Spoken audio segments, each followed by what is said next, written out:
Hello everyone, তো এই রকমের কোনটি ছোট এবং কোনটি বড় এটা কিভাবে আমরা অনেকে পারি না, তো এটা আমরা খুবই ঝটপট সমাধান করবো দেখি। এখন বলছি কি কোনটি ছোট, তো আমরা আগে ছোট ভগ্নাংশটি বের করবো কোনটি ছোট। তাহলে আমরা প্রথম এটা করবো।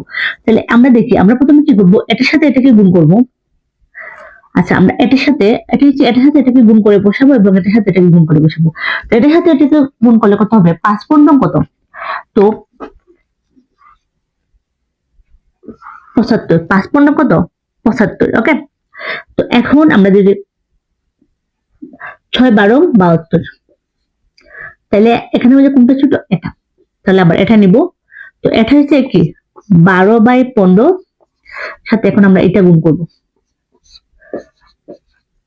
14। ঠিক আছে, তো আমরা প্রথমে এটার সাথে এটা গুণ করব। 12 গুণ 14। ওকে, 12 গুণ 14 আমাদের কত হয়, 101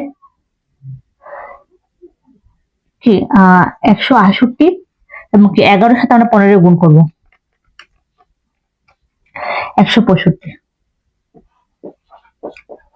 তাইলে এই দুটার মধ্যে কি, এই দুটার মধ্যে ছোট হচ্ছে এটা, মানে এটা ছোট। এখন ছোটর সাথে এটার সাথে এখন আমরা এটাকে করব, দেখবো কোনটা ছোট। তার মানে কি 11 14 ইন্টু কি 47/99। ঠিক আছে, প্রথম বলছিলাম এটার সাথে এটাকে গুণ করবো, যেটা যে ভগ্নাংশটা ছোট এবং সে ভগ্নাংশের সাথে অপর ভগ্নাংশ গুণ করবো।